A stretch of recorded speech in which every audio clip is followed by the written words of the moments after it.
जय हिंद दोस्तों। आज हम देखेंगे क्लास 10th का ये मैथ का सेट नंबर 3। इससे पहले सेट 2 और सेट 1 और मॉडल पेपर बन चुका है, उसको आप लोग जाके देख सकते हैं। और इस पीडीएफ में आपको क्या मिलता है, 20 क्वेश्चन बहुविकल्पी मिलते हैं जो कि काफी आसान होते हैं। और आप उस आसान क्वेश्चन पर ज्यादा टाइम मत दीजिएगा, आपको ज्यादा टाइम देना है 6 नंबर का जो क्वेश्चन आएगा उस पर ज्यादा टाइम देना है, क्योंकि ज्यादा इसमें टाइम देंगे तो आपका क्वेश्चन छूट जाएगा। तो आइए हम लोग देखते हैं पहला क्वेश्चन। पहला क्वेश्चन में आपका बना हुआ है स्टार, जो कि आएगा नहीं। और यदि आप इसको हल करना चाहते हैं तो देखिए कैसे हल करेंगे। और जो भी क्वेश्चन आपसे पूछता है इसमें कि दशमलव स्थान बताना है कि ये जो नंबर दिया है दशमलव के किस स्थान पर समाप्त होगा, एक स्थान पर कि 2 स्थान पर कि 3 स्थान पर। तो सबसे पहले इसको हल करने का मेन तरीका होता है कि नीचे आपको किसी भी तरीके से 10 लाना होता है, नीचे 10 लाना है। तो हम लोग क्वेश्चन देखेंगे। क्वेश्चन है 17 बट्टा जो है 2 पर 2 और नीचे है 5, तो 5 पे 1 घात है। और 10 तभी आएगा जब नीचे क्या हो, जितना 2 हो उतना 5 हो, मतलब 5 दूना के 10, नीचे 5 और 2 आना चाहिए। तो जितना 2 पर घात होना चाहिए उतना ही 5 पर घात होना चाहिए, तभी जाकर 10 आएगा। तो आप देखेंगे क्वेश्चन में क्या है, 2 पर कौ घात है, 2 घात है, और 5 पर कितना घात है, 1। तो किसकी जरूरत है, 5 की। 5 एक और घात की जरूरत है। तो हम लोग क्या करेंगे, इसको बराबर करने के लिए जितना से गुणा करेंगे उतना से क्या कर देंगे, भाग, कि सवाल में कोई परिवर्तन न हो। तो यहाँ पर हम लोग देखेंगे 5 पे 1 घात है और इस 5 पे कितना घात है, 1। दोनों का आधार बराबर है, जब आधार बराबर है तो घात को क्या कर दिया जाएगा, जोड़ दिया जाएगा। तो यहाँ हो जाएगा 2 पर 2 घात और 5 पर कितना घात हो जाएगा, 5 पर भी 2 घात हो जाएगा। अब देखो इसका गुणा कर दो, 17 में 5 से गुणा करो कितना आएगा, 85। और नीचे देखो 2 पर भी 2 घात है और 5 पर भी कितना घात है, 2। दोनों पर घात क्या है, बराबर। जब बराबर आएगा तो सीधे हम लोग कहां लिख देंगे, इसके ऊपर लिख देंगे और इन दोनों का गुणा कर देंगे। 2 पचे 10, 2 पचे 10। और देखो 10 को घात कितना है, 2। जब 10 पर घात 2 है तो इसको क्या लिख सकते हो, 10 को 2 बार लिखोगे ना। और जब 10 को 2 बार लिखोगे तो 10 में 10 का गुणा करोगे तो कितना आएगा, 100 आ जाएगा। और 2 जीरो के कारण, 2 जीरो के कारण दशमलव कितने स्थान पहले लिखा जाता है, 2 स्थान पहले। तो यहाँ जब दशमलव लिखेंगे तो एक स्थान 5 और दूसरा स्थान 8, इसके बाद हम लोग क्या लगा देंगे, दशमलव, क्योंकि कितना जीरो है, नीचे 2 जीरो है। तो 2 जीरो के कारण 2 स्थान पहले दशमलव लगाया जाता है। तो इस क्वेश्चन में आपसे आंसर जो देखेंगे तो क्या बोला है कि दशमलव कितने स्थान पर लगेगा, तो कितने स्थान पर लगेगा, 2 स्थान पर। अगले क्वेश्चन को देखो, ये तो आएगा नहीं। देखो ये वाला क्वेश्चन, ये क्वेश्चन पूछता है कि x अक्ष से दूरी और y अक्ष से दूरी, एक बिंदु दिया रहता है। बिंदु इसमें क्या दिया है, बिंदु दिया है -3,5। और इस क्वेश्चन में पूछा है कि बताइए कि y अक्ष से दूरी कितनी होगी। तो y अक्ष से दूरी पूछेगी तो x वाला लिखेंगे, और जब x अक्ष से दूरी पूछेगी तो क्या लिखेंगे, y वाला लिखेंगे। फिर एक बार सुनो, जब ये बोलेगा कि y अक्ष से दूरी कितनी है तो क्या लिखेगा, x वाला। और जब पूछेगा x अक्ष से दूरी कितनी है तो क्या लिखा जाएगा, y वाला। ठीक। अब इसमें देखो क्या पूछा है तुमसे क्वेश्चन में, देखो क्या पूछा है, y अक्ष से दूरी, क्या बोला है, y अक्ष से दूरी, तो कौन लिखना है, x वाला। और x वाला देखेंगे तो x वाला कौन वैल्यू है, -3। और दूरी कभी निगेटिव नहीं होती है, ठीक है, दूरी क्या होती है, निगेटिव नहीं होती है, तो क्या होती है, पॉजिटिव। तो इसका आंसर आना क्या चाहिए, 3। क्या आना चाहिए, 3 आना चाहिए ना, क्योंकि बोला है कि y अक्ष से दूरी कितनी होगी। तो y अक्ष से दूरी हम x वाला लिखेंगे और x वाला दिया है -3, तो यहाँ पर होना चाहिए +3, क्योंकि दूरी निगेटिव नहीं होती है। तो इसमें मिलाएंगे कौन सा ऑप्शन सही है, तो कोई भी ऑप्शन नहीं, डी वाला बोलेंगे, डी, इनमें से कोई नहीं। समझ में आ गया। अब इस क्वेश्चन को मान लो यही क्वेश्चन दे दे, कोई और क्वेश्चन मान लो कह दे कि क्वेश्चन दे दे 10, -2, या ऐसे दे दे, या ऐसे क्वेश्चन दे दे 10 और 12, और तुमसे पूछे कि आप बताइए कि x अक्ष से दूरी कितनी होगी। तो x अक्ष से दूरी क्या होगी, y वाला लिखेंगे, तो बोलेगा x अक्ष से दूरी कितनी आएगी, 12। और ये पूछ दे कि y अक्ष से दूरी कितनी होगी, y अक्ष से दूरी कितनी होगी, तो कौन वाला हम लिखेंगे, x वाला। और इस क्वेश्चन में बोल दे कि बताइए x अक्ष से दूरी कितनी होगी, तो x अक्ष से दूरी y वाला लिखेंगे। तो y वाला दूरी देखेंगे तो माइनस लिया है, लेकिन माइनस हम नहीं लेंगे, क्या लेंगे, +2। समझ में आ गया। कभी भी जब x अक्ष से पूछेगा x अक्ष से दूरी कितनी है तो y वाला लिखेंगे, और y अक्ष से दूरी पूछेगा तो कौन लिखेंगे, x अक्ष वाला लिखेंगे। अगले क्वेश्चन को देखो, क्वेश्चन नंबर 3, अभाज्य गुणनखंड। ये भी पूछता है अभाज्य गुणनखंड। ये 1 नंबर में क्वेश्चन आपसे पूछ देगा कि इसका अभाज्य गुणनखंड बताइए। तो सबसे पहले इसका हम लोग क्या करते हैं, गुणनखंड फैक्टराइजेशन। पहले 2 से काटो, 2 से काटोगे तो कितनी बार कटेगा, 72 बार में। फिर 2 से काटो, कितनी बार में कटेगा 36, फिर 2 से काटेंगे तो कितना होगा 18, फिर आपसे 2 से काटिए तो 9, फिर 3 से काटेंगे 3 और फिर 3 से 1। अब इसको देखिए कैसे लिखेंगे। 144 को लिखेंगे हम लोग तो देखेंगे 2 कितनी बार आया है, तो 2 कितनी बार आया है 1 2 3 4, तो 2 कितनी बार आया है 4 बार, तो 2 पर घात क्या लिख देंगे 4। उसके बाद देखिए 3 कितनी बार आया है, 3 आया है 2 बार, नीचे 3 क्यों बार आया है 2 बार। क्या आपसे क्वेश्चन में कह रहा है कि बताइए इनके घातों का योगफल, घात में क्या होता है ऊपर वाला, तो कह रहा है कि बताइए इनके घातों का योगफल, तो हम लोग लिखेंगे घातों का योगफल, ये चीज आपको लिखना है घातों का योगफल। तो लिखेंगे तो घात कितना है 4 और प्लस क्या लिखेंगे 2, 4 2 कितना हो जाएगा 6, तो घातों का योग कितना आ गया 6। तो इसका जो ऑप्शन नंबर क्या होगा डी वाला सही होगा, घातों का योगफल कितना होगा 6। अगले क्वेश्चन को देखो,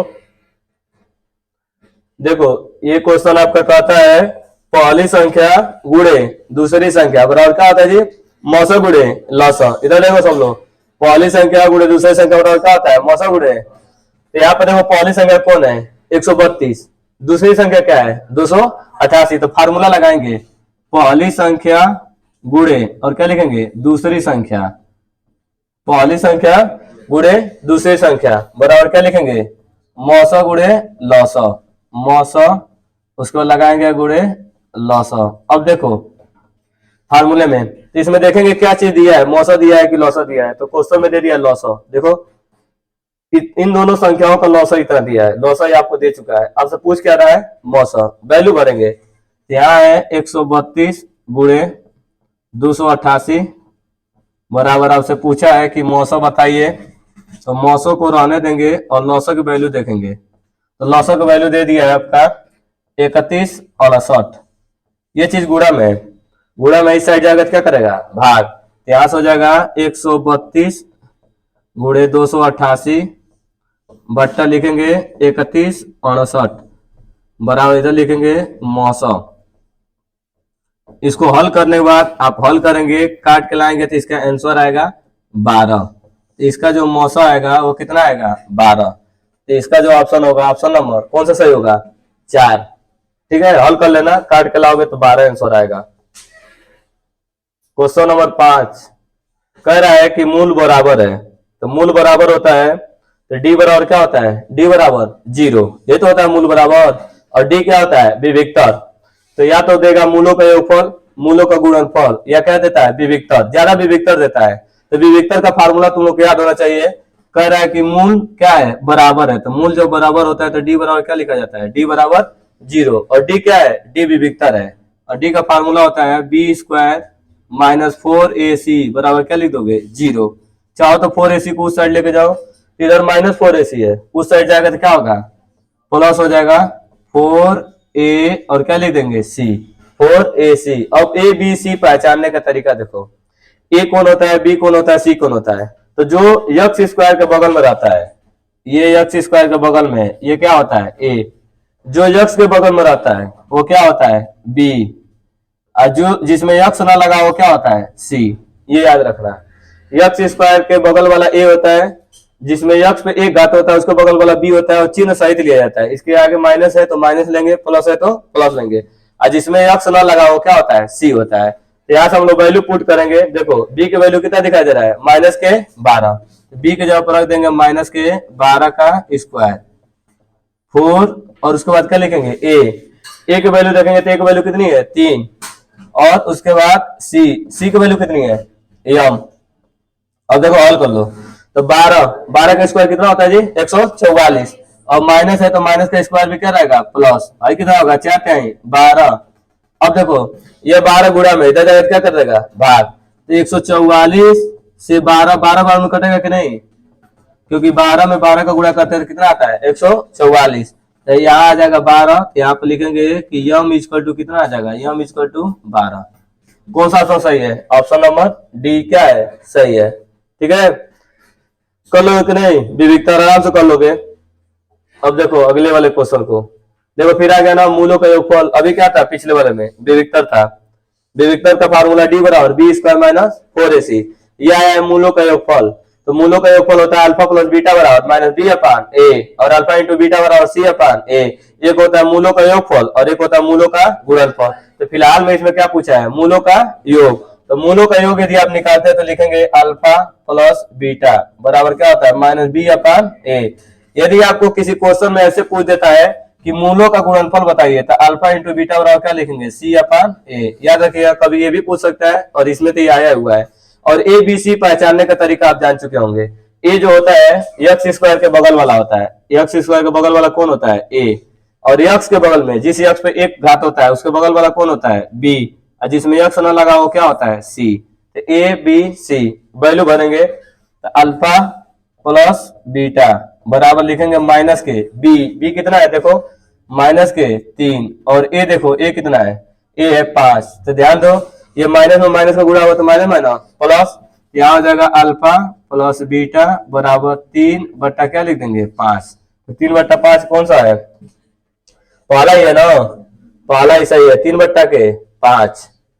और मूलों का गुणनफल यदि पूछा रहता तो सी का वैल्यू कितना है, सी है आपका 2 और ए कितना है, ए है 5। पूछा रहता तो अब आप इस तरह लगाते हैं, मूलों का गुणनफल पूछता तो आप इस तरह लगाइए, अब मूलों का योगफल आप इस तरह लगाइए। ठीक है, अगले क्वेश्चन को देखते हैं हम लोग। इसके बाद वाला क्वेश्चन ये देखो, ये क्वेश्चन आपसे पूछा है कि कोई हल नहीं है, तो 3 कंडीशन आपका पूछता है, एक हल, अनेक हल, कोई हल नहीं। क्या बोलता है, एक हल के लिए कंडीशन आता है, एक क्या होता है अनेक हल के लिए आता है, और एक होता है कोई हल नहीं। तो आपको तीनों फार्मूला याद होना चाहिए। देखो a1 अपान a2 और होता है not equal to b1 upon b2। ये कंडीशन होता है एक हल। एक हल होता है ना जी, जब दो रेखाएं किसी एक बिंदु पर काटती है तो कितना हल होता है, एक हल, क्योंकि दोनों लाइन जाके एक पॉइंट पर काटती है इसलिए इसका एक हल होता है। जब दो रेखाएं काटे ही नहीं, दोनों समांतर चली जाएं, एक दूसरे के समांतर होंगे, कहीं काटेंगे ही नहीं, तो जब कटवे नहीं करेंगे तो इसका कोई हल नहीं होगा, इसका कोई हल नहीं है। तो उसका कंडीशन होता है a1 अपान a2 बराबर b1 अपान b2, और ये होता है not equal to c1 upon c2। ये कंडीशन होता है। और जब अनेक हल हो, अनेक हल कब होता है, जब एक रेखा के ऊपर दूसरी रेखा हो तो उसका अनेक हल होता है, क्योंकि वो रेखा हमेशा टच करती हुई जाएगी। एक रेखा के ऊपर क्या हो, दूसरी रेखा हो, तो इसका कौन हल होता है, अनेक हल। उसका कंडीशन होता है a1 बट्टा a2 बराबर b1 बट्टा b2 बराबर c1 बट्टा c2। ये कंडीशन होता है। तीनों कंडीशन तुम लोग को याद होना चाहिए, तीनों में से कोई ना कोई एक कंडीशन पूछ देता है। तो इस कंडीशन में बोला है क्या है, कब हल है, कोई हल नहीं। तो कौन हल लगेगा, पहला दूसरा तीसरा, दूसरा बोला ना कोई हल नहीं, तो दूसरा वाला लगेगा। तो हम लोग रखेंगे यक्ष का गुणांक क्या होता है, a1। पहले छाड़ लेंगे, देखो ये इसको ले लो a1, ये कर लो b1, और इसके बराबर किधर है, ये भी बराबर किधर है, तो अच्छी बात है, इसको ले लो c1 और इसको ले लो c2, ये तुम्हारा हो जाएगा a2 और ये तुम्हारा हो जाएगा b2। अब फार्मूले में भरेंगे, फार्मूला देखो क्या है, a1 अपान a2 बराबर b1 बट्टा b2 और नॉट इक्वल टू c1 बट्टा c2। अब a1 देखो, a1 कितना है, a1 1 है, a2 कितना है, a2 आपका 2 है, b1 देखो b1 कितना है, b1 2 है, अब b2 कितना है, म्यू है, और c not equal to c1 है आपका 70 और c2 कितना है 35। इससे हमको मतलब ही नहीं है, हमको इससे नहीं मतलब, हमको आंसर लाना है म्यू का, तो केवल इन दोनों को हल कर लेंगे, इन दोनों को हल करके आंसर ला देंगे। 1 बट्टा 2 बराबर 2 बट्टा म्यू। इसके बाद क्या करना होता है, मात्र तिर्यक का क्या कर देंगे, गुणा। तिर्यक का गुणा करेंगे तो म्यू में किसका गुणा होगा, 1 में, तो म्यू में 1 का गुणा होगा तो क्या लिख देंगे म्यू, और 2 में 2 का गुणा होगा 2 दूना के 4। तो हमारा जो आंसर होगा क्या है, 2 दूना के 4। सी वाला, डी वाला, डी वाला सही है, 2 दूना के 4। तो आसान है, सब लोग कर ही लोगे। कंडीशन बस याद रखना, कौन सा कंडीशन पर कौन लगेगा, तीनों कंडीशन याद रखना। चलो अगला क्वेश्चन को देखो,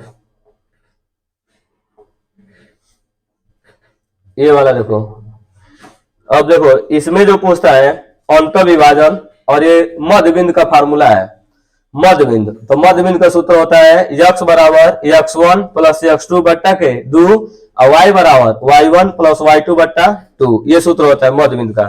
कभी भी मध्य बिंदु आ जाए, देखो एक बिंदु A है और एक बिंदु B है, इसके मध्य बिंदु पर कोई तीसरा बिंदु दिया है, कौन है, P है, तीसरा बिंदु P है। अब P का जो निर्देशांक दिया है A बट्टा कितना दिया है, A बट्टा 4, और कामा क्या लगा है 4। 4 है ना जी, 8 है क्या? ए बट्टा 8 और कमा क्या है 4। तो इसके बाद देखो मध्य बिंदु का जो तुम लोग फार्मूला लगाओगे, मध्य बिंदु का फार्मूला होता है यक्स बराबर x1 प्लस x2 बट्टा के क्या लिखते हैं 2, और क्या लगाते हैं y बराबर होता है y1 प्लस y2 बट्टा के 2। ये फार्मूला आपका होता है। x बराबर होता है x बराबर x1 प्लस x2 बट्टा 2 और y बराबर y1 प्लस y2 बट्टा 2।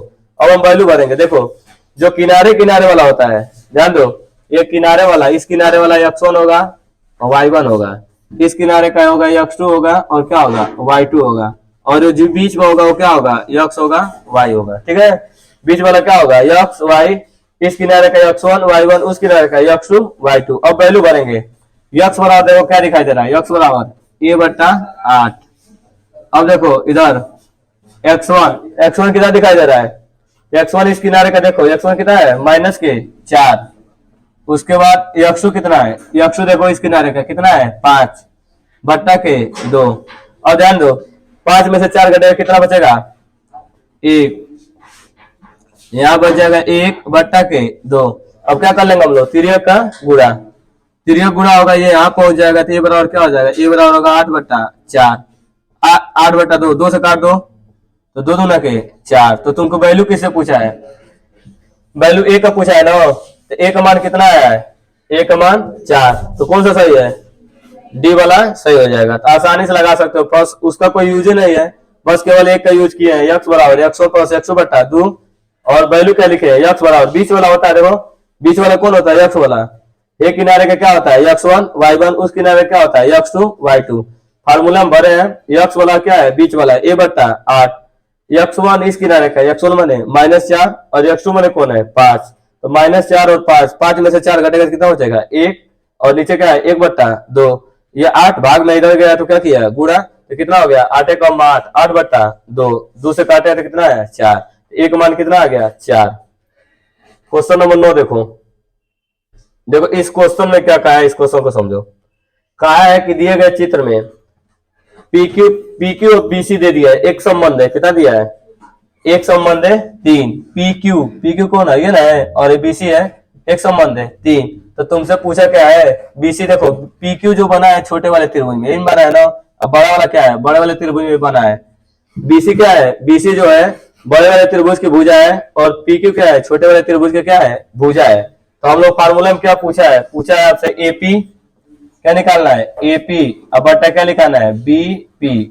देखो क्या बताना है जी AP बट्टा के BP ये निकालना है। ठीक है, तो हम लोग क्या करेंगे, सबसे पहले थेल्स प्रमेय भी लगा सकते हैं इसमें। ठीक है, देखो ध्यान दो, पहले हम लोग लिखेंगे, देखो इस त्रिभुज की छोटी भुजा, इस त्रिभुज की छोटी भुजा, फिर बड़े त्रिभुज की, मतलब छोटे वाले त्रिभुज की आधार और बड़े वाले त्रिभुज का क्या लिखेंगे आधार।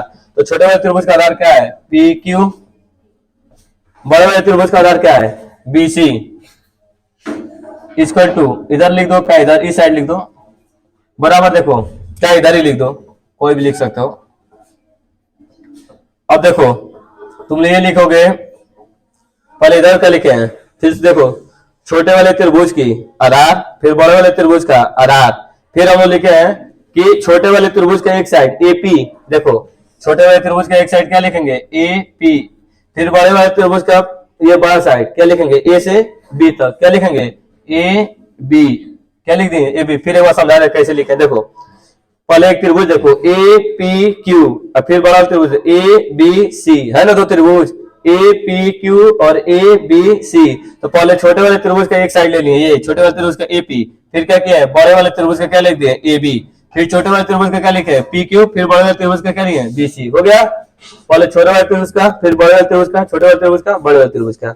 उसके बाद हम लोग देखो क्या रखे हैं, AP को AP रहने दो। ठीक है, अब देखो AP के जगह पे AP है, AB को क्या लिख सकते हो, AB को क्या लिख सकते हो AB है ना जी, AB को भागों में यहाँ पे दो भाग है, AP प्लस क्या लिखेंगे PB, दो भाग है, तो इसके जगह हम लिख देंगे AB के जगह पर AP प्लस क्या लिख देंगे B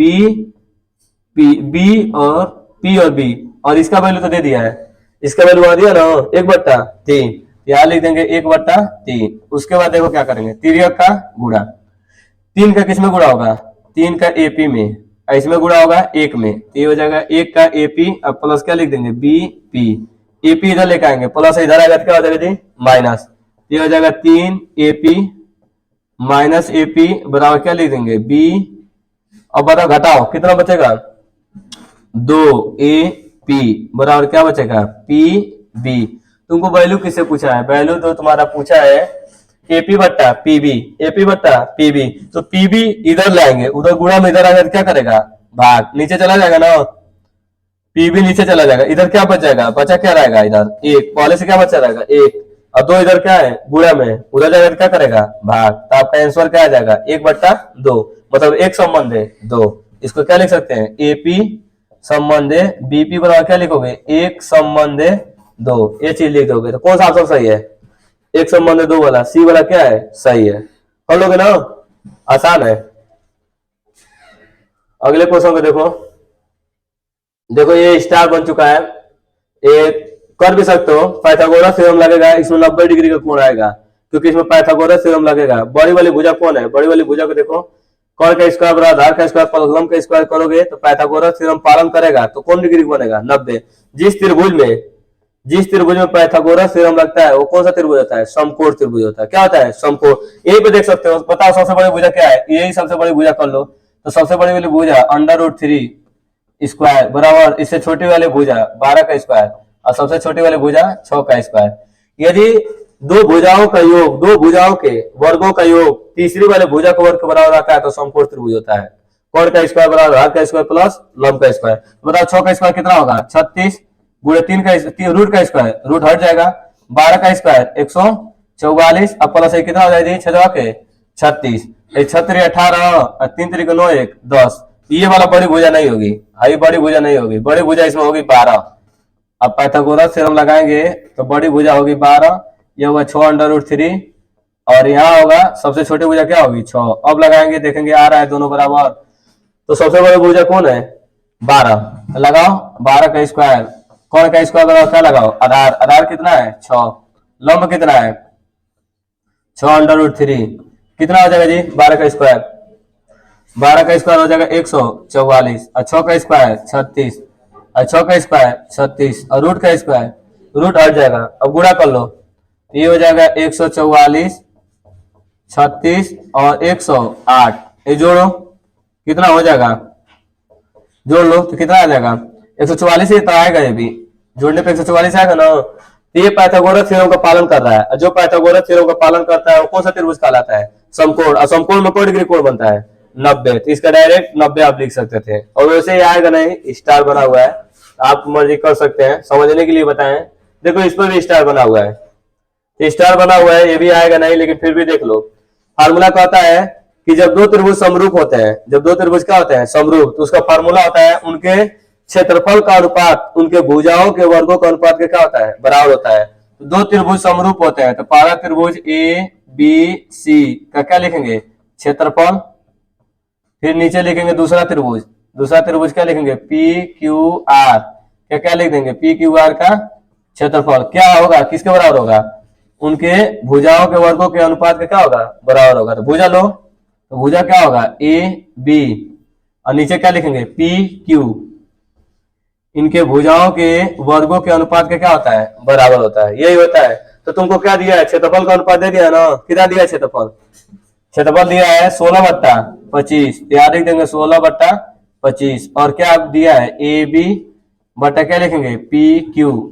इधर देखो स्क्वायर है, स्क्वायर हटाएंगे तो बगल वाला किसमें आ जाएगा जी अंडर रूट में, 16 बटा क्या लिख देंगे 16/25, इधर क्या होगा तुम्हारा ए बी बट्टा के क्या हो जाएगा पी क्यू। बताओ किस तरह बाहर निकलेगा, 16 किस तरह निकलेगा 16 4 के रूप में निकलेगा, 25 किस तरह निकलेगा 5, तो क्या हो जाएगा ए बी बट्टा पी क्यू कितना आ जाएगा 4/5, या 4 संबंध है 5, कौन सा ऑप्शन सही है 4 संबंध है 5। इस पर स्टार लगा हुआ है, देखो भले से आए या ना आए तुम लोग तैयार कर लेना, ठीक है आसान क्वेश्चन है, बस तुम फार्मूला याद कर लेना ठीक। ये वाला क्वेश्चन देखो, इस क्वेश्चन में कहा है कि देखो ए बी, तुमको ए बी दे दिया, ए बी की वैल्यू कितनी है 3 और ए सी की वैल्यू कितना दिया है 6, नीचे देखो आधार कितना दिया है दोनों त्रिभुज का, दोनों त्रिभुज का एक का आधार 2 दिया है और एक त्रिभुज का आधार क्या दिया है 4। ये पहला समकोण त्रिभुज, ये दूसरा समकोण त्रिभुज, मतलब 2 त्रिभुज है। इसमें हमने ये चीज बोला ना, बताइए इसका कोणों का अनुपात कितना आएगा, इस कोण का अनुपात कितना आएगा, ये वाला कोण और ये वाला कोण का अनुपात क्या आएगा, किस रेशियो में आएगा। तो देखो सबसे पहले इस त्रिभुज में ध्यान दो, इस त्रिभुज में ये भुजा जो हम लेंगे ना, इस त्रिभुज में ये भुजा लेंगे, ये भुजा क्या होगी तुम्हारी, ये भुजा लेंगे, लिखेंगे ए बी, ये भुजा क्या लिखेंगे ए बी, इस त्रिभुज का भुजा, और इस त्रिभुज का भुजा क्या लिखेंगे ए सी, ए बी बट्टा क्या लिखेंगे ए सी। ए बी की वैल्यू कितनी आ रही है, ए बी की वैल्यू 3 और ए सी की वैल्यू कितनी आ रही है 6, ए सी की वैल्यू कितनी आ रही है 6, इसमें भाग दो। देखो फिर समझो क्यों हम कर रहे हैं, इसका भुजाओं का ये वाला कोण के सामने अभी लेंगे, पहले ये वाला भुजा, इस त्रिभुज के एक भुजा और इस त्रिभुज के एक भुजा, कितना आ जाएगा 3 कम 3 और 3 दूना के 6, कितना आ जाएगा ए बी बट्टा क्या आएगा ए सी बराबर क्या लिखेंगे 1/2। अब फिर देखो इस त्रिभुज में देखो ये नीचे देखेंगे तो नीचे का डाल लो बी डी बट्टा के क्या लिखेंगे बी डी बट्टा डी सी बराबर क्या हो जाएगा तुम्हारा, कितना है जी 2/4, काटो, 2 कम 2 2 दूना के 4, 1/2, तो ये हो जाएगा तुम्हारा बी डी बटा के क्या लिख देंगे डी सी बराबर 1/2। तो दोनों देखो दोनों भुजाओं का अनुपात क्या है बराबर है, भुजाओं का अनुपात क्या है बराबर है, तो कोण भी ये दोनों क्या होंगे बराबर होंगे, दोनों कोण क्या होंगे बराबर। तो जब दोनों कोण बराबर होंगे तो एक संबंध है, एक के अनुपात में काटेंगे। मान लो 45 आ रहे थे 45 होगा, यदि 30 है तो ये भी 30 होगा, यदि 20 डिग्री है तो ये भी 20 डिग्री होगा, दोनों का कोण क्या होगा बराबर होगा। जब दोनों कोण बराबर होंगे तो कट के कितना आएंगे 1, तो इसका क्या आंसर आएगा, एक संबंध है 1, दोनों भुजाएं आपस में क्या अनुपात, उनके दोनों भुजाओं का अनुपात क्या है बराबर है, इसलिए कोण क्या होंगे इनके दोनों कोण बराबर आएंगे। इसके बाद देखो क्वेश्चन नंबर 13, ये भी आएगा नहीं स्टार बना हुआ है, फिर भी देख लो इस क्वेश्चन, देखोगे तो देखो ये सबसे आसान क्वेश्चन होता है, दोनों में से एक कट जाता है, किसी एक को बदल दिया जाता है। देखो साइन है, साइन 31 डिग्री है और नीचे कितना है कास 59 डिग्री है, किसी एक को बदल दो, या तो ऊपर वाले को बदल दो या किसको बदल दो नीचे वाले को, तो ऊपर वाला ही बदल दो, साइन 90 में से बदलते हैं, तो 90 में से कितना घटाएंगे 31 बचे, तो 90 में से कितना घटाएंगे 90 में से 59 घटाएंगे, 90 में से कितना घटाएंगे 59, तो कितना बच जाएगा 31, और नीचे तुम्हारा क्या है नीचे है कास 59। अब देखो साइन चेंज हो गया जी, 90 के साथ क्या हो जाता है चेंज होता है, तो साइन 90 के साथ चेंज होगा तो क्या होगा साइन 90 माइनस थीटा क्या लिखेंगे कास थीटा, थीटा जब कितना है 59 और नीचे का कितना है कास 59, कास 59 से कास 59 क्या होगा कट जाएगा कितने बार में एक बार में, तो इसका जो आंसर आएगा कितना आएगा 1। ऑप्शन नंबर सी क्या है सही है। स्टार बनाओ कोई बात नहीं, लेकिन इसको क्या कर दो हल कर दो। ये वाला क्वेश्चन देखो पूछा है औनमन, औनमन पूछा है तो तुमको उन्नयन भी पता होना चाहिए। देखो उन्नयन क्या होता है, जब कोई चीज को हम लोग नीचे से ऊपर देखते हैं तो क्या कहलाता है उन्नयन। जैसे हम लोग नीचे रोड पर खड़े हैं, कोई मीनार को देख रहे हैं या कोई छत पर आदमी कोई खड़ा उसको देख रहे हैं या टावर को देख रहे हैं, तो हमेशा उन्नयन कोण बनता है जब नीचे से ऊपर देखा जाता है। औनमन कब बनता है जब छत पर हम खड़े हो जाते हैं, और छत पर कोई रोड पर जा रहा है तो हम ऊपर से नीचे देखते हैं तो क्या बनता है औनमन बनता है। यहाँ पर तुमसे ना उन्नयन तो दे चुका है, देखो इस त्रिभुज में एक त्रिभुज में देखो इसमें 45 डिग्री दिया है उन्नयन, इस त्रिभुज में क्या दिया है 60 डिग्री दिया है, तो तुमसे पूछा क्या है औनमन पूछा है। देखो यहाँ पर क्या पूछा है औनमन, तो देखो ये जो चीज है यहाँ पर तुम्हारा 60 होना चाहिए, बड़ा वाला जो बनेगा वो 60 बनेगा, और देखो ये बड़ा वाला 60 बना है छोटा वाला 45। तो देखो बात समझो कितना आसान है, कैसे होगा ये तुम्हारा इस त्रिभुज में 45 बन गया, बना है कि नहीं 45, यहाँ कितने डिग्री कोण बनता है 90, कितना बनता है 90 बनता है ना, और एक त्रिभुज में तीनों मिला के कितना डिग्री कोण बनता है 180। यदि ये 45 बन चुका है, ये 90 बन चुका है, तो ये कितना बनेगा ये वाला तो 45 है ना बनेगा, तभी मिला के 180 होगा। 45 ये 45 ये 45 45 90 और 90 खुद है, तो 90 मिला के कितना होगा 180। और देखो यहाँ पर एक सीधी रेखा में एक सीधी रेखा, ये सीधी रेखा बना और ये बना, इनके बीच में कौन डिग्री कोण बनेगा 90 बनेगा। अरे ये वाला लंब नहीं है, ये रेखा और ये रेखा के बीच में कितना बनेगा 90, तो पहले से 45 बन चुका है, तो कितना बाकी है 45, कितना बाकी है 45, तो ये जो 45 बनेगा ये इसके लिए क्या होगा औनमन होगा। अब इस त्रिभुज में देखो यहाँ बड़े वाले में क्या बन चुका है 60 बना है ना, और यहाँ पे कितना बनेगा 90, कितना बनेगा 90, तो ये 60 बन चुका है ये 90 बन चुका है, ये कितना बचा रहेगा ये वाला कितना बचा रहेगा बताओ 30, कितना बचा रहेगा 30, तभी मिला के 180 होगा। यहाँ जो कोण बनेगा कितना डिग्री कोण बनेगा 30 बनेगा, 60 30, 90 और 90 कितना होगा 180। अब देखो यहाँ पर समझो, यहाँ देखोगे तुमको पता है कि ये दोनों मिला के कितना होता है 90 डिग्री, ये दोनों मिला के कितने होते हैं 90, तो ये कितना बन चुका है ये 30, तो बचा कितना तुम्हारे पास, कितना बचा 60। तो इसका आंसर जो होगा 45 और क्या होगा 60। ऑप्शन नंबर कौन सा सही हो जाएगा, 60 ये बना था, ठीक है। और यहाँ पे देखो 60 ये बना है और यहाँ पे यदि 30 बना होगा, देखो फिगर में हम समझा दे रहे, फिगर यदि ऐसा होगा, दोनों क्वेश्चन समझा दे रहे हैं तुमको, समझो। यदि ऐसा क्वेश्चन बन जाएगा ऐसे, देखो सब लोग इधर देखो, यहाँ पे यदि 45 बना है, यदि ये 45 बना है तो यहाँ पक्का कितना बनेगा 90, 90 बनता है ना, तो ये कितना डिग्री आएगा, ये 45 आएगा कि नहीं, तभी मिला के 180 होगा। 45, 45, 90, खुद ये 90 तीनों मिलाकर कितना होगा 180। और ये देखो ये लाइन यदि खींच दे यही अवनमन कहलाता है, यही अवनमन कहलाता है। तो ये बताओ ये वाला लाइन और ये वाला लाइन दोनों मिलाकर कितना डिग्री होता है 90 होता है ना, ये 45 बन चुका है, तो कितना कमी है इसमें 45, तो ये वाला एंगल क्या होगा 45, ठीक। अब देखो यहीं से एक और कोण बनाया है, यहीं से एक बनाया है, यहाँ पे बना दिया है। और यदि ये वाला इस तरह बनाया जो भी बनाया, यदि यहाँ पे ना, यहाँ पे यदि 30 डिग्री कोण बनाओ, यहाँ पे इसके लिए 30 डिग्री कोण बनाओ, ठीक है। तो 30 ये होगा और 90 ये होगा, तो ये कितना हो जाएगा, ये वाला कितना हो जाएगा 60, कितना होगा 60 होगा ना। 30 ये बना और 60 ये बना, तो 90 और यहाँ पे 90, ठीक। और तुमको पता है कि एक सीधी रेखा कितना डिग्री कोण बनता है जी, ये वाला, ये रेखा कितना बनेगा 90 बनेगा कि नहीं।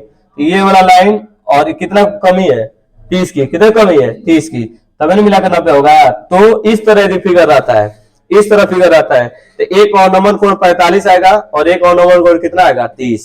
बस जो भी ऑप्शन होगा, जैसा फिगर है ऐसा फिगर होती है मानना, और वो फिगर रहेगा तो ऐसा करना। अगले क्वेश्चन को देखो, देखो ये भी स्टार बना हुआ है। इस क्वेश्चन में बोला है कि यदि एक वृत्त की परिधि, परिधि क्या होती है जी वृत्त की 2 पाई आर, वृत्त की परिधि कितनी होती है 2 पाई आर।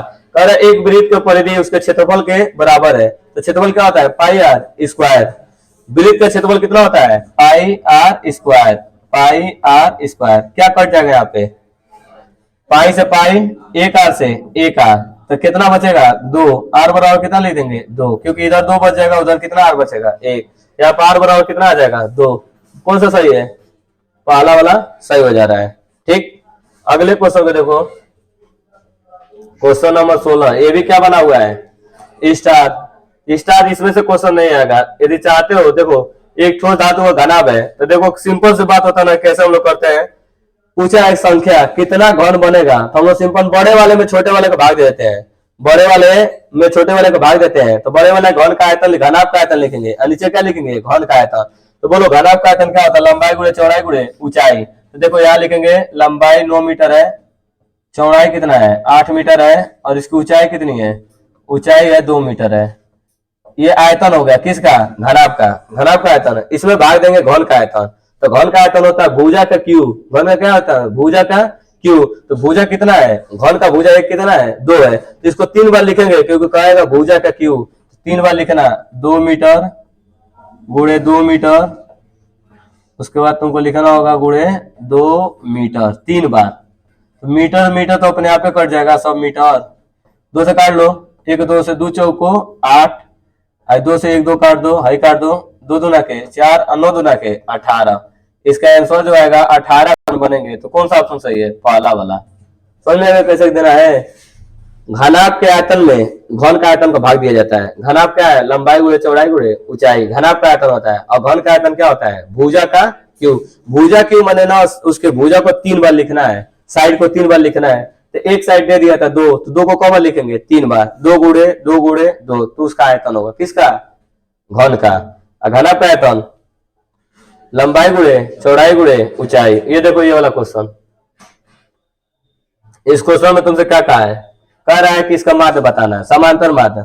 समांतर माध्य का फार्मूला होता है, ये नहीं जानते हो, समांतर माध्य यक्स तो बार बराबर क्या होता है सिग्मा एफ आई, और क्या होता है यक्स आई बट्टा के सिग्मा एफ आई, ये तो होता है। इसमें एफ आई बारंबारता होता है, दिया रहता है। देखो ये बारंबारता दे दिया है, ये वर्ग अंतराल दिया है 0 से 10, 10 से 20, 20 से 30। इसको हल किया गया है, देखो ऐसे कैसे हल किया जाता है।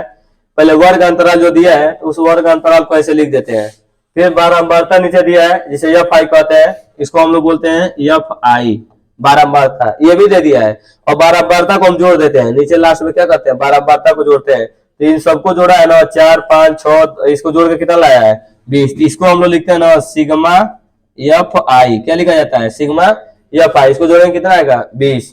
अब सुनो इन दोनों का पहले यक्स आई कैसे आता है, जो वर्ग अंतराल दिया है ना 0 10, क्या दिया है 0 10, 0 में 10 जोड़ोगे कितना होगा 10, और 10 में 2 का भाग दो कितना आएगा 5।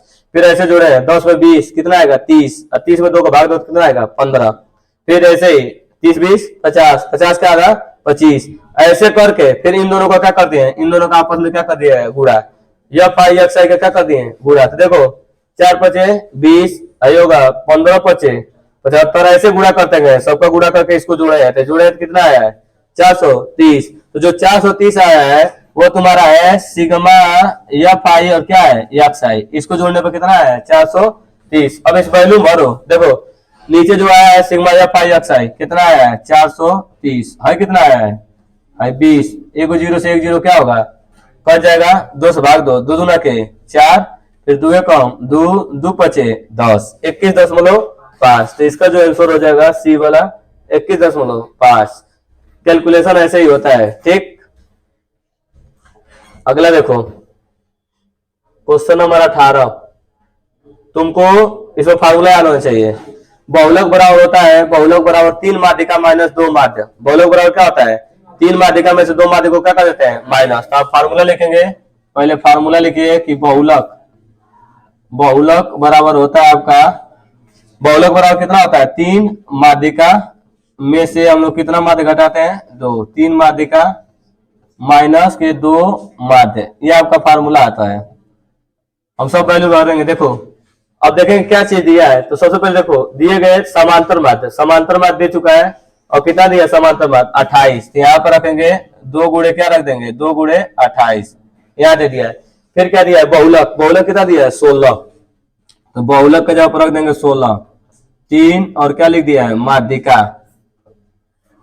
अब इसके बाद देखो हल करते हैं, पहले उन दोनों को गुणा करके जोड़ के इधर लेकर आओ, ये हो जाएगा 16 3 माध्यिका। इसके बाद इसको हल करेंगे कितना हो जाएगा 8 दूना के 16 और 2 दूना के 4 1 5, माइनस 56 को इधर लेकर आएंगे तो क्या होगा प्लस, इधर लेकर आएंगे तो आपको हो जाएगा 16 प्लस 56 बराबर हो जाएगा 3 माध्यिका। अब इन दोनों को जोड़ देंगे 6 6 12 और 5 1 6 6 1 7, ये 3 गुणा में 3 इधर आ गया तो क्या कर देगा भाग, इधर लिख देंगे माध्यिका और इसको काट देंगे, काटेंगे तो काटिए 3 दूना का 6 और 3 चौको 12, तो 24 आपका आंसर आ जाएगा, इसका माध्यिका हो जाएगा। इसका जो आंसर आएगा कितना होगा 24। ऑप्शन नंबर कौन सा है सी वाला।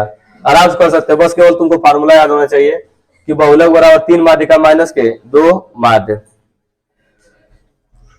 देखो 19, इस भाग में 20 तक क्वेश्चन चलेगा। पहले भाग में हर सेट का जितना सेट पाएंगे वो 2-2 पार्ट में रहेगा। पहले सेट में दिया रहेगा 1 से 20 तक जो क्वेश्चन है, और दूसरे सेट में पूरा जितना बचा रहेगा दूसरा सेट में कंप्लीट कर दिया जाएगा। तो पहले सेट 20 तक बताएंगे, इसके बाद अगला सेट बताया जाएगा। तो देखो इसमें सिंपल बहुलक पूछा है, क्या पूछा है बहुलक का वर्ग अंतराल। बहुलक माने कौन सबसे ज्यादा बार आया है, इसमें देखेंगे कौन 7 सबसे ज्यादा बार आया है, नहीं 8 क्या है सबसे ज्यादा बार आया है। तो ज्यादा बार आया है तो इसके सामने का वर्ग अंतराल लिखते हैं, तो इसके सामने का वर्ग अंतराल कितना है 3 से लेके 5 तक, 3 से लेके 5 तक 8 आया है, ठीक है इतनी बार आया है। तो हमारा पूछा है कि वर्ग अंतराल क्या होगा, तो जो ज्यादा बार आता है तो उसके सामने का होता है। तो ज्यादा बार कौन आया है 8 के सामने का क्या है 3 से 5, इसका आंसर कौन सा होगा जी 3 से 5 बी वाला, ठीक। अगले क्वेश्चन को देखो, लास्ट क्वेश्चन, ये 20 नंबर बहुविकल्पी का लास्ट क्वेश्चन है। अब देखो इसमें क्या पूछा है तुमसे, माध्यिका का अंतराल पूछा है, माध्यिका नहीं पूछा है, माध्यिका का अंतराल पूछा है। तो माध्यिका अंतराल हम देखेंगे ये चीज, सबसे बड़ा वाला कौन है 20, और 20 के सामने का जो साइड देखेंगे ये माध्यिका अंतराल कहलाएगा, ठीक है। तो कितना है 30 से लेकर कहां तक है 40 तक है, तो 30 से 40 वाला क्या कर देंगे टिक कर देंगे, तो आपका ऑप्शन नंबर क्या आ जाएगा बी। अब आप लोग देख सकते हैं, देखिए 1 से 20 तक हो गया है। इसके आगे का जो वीडियो देखना है तो अगले पार्ट में इसका देखिएगा।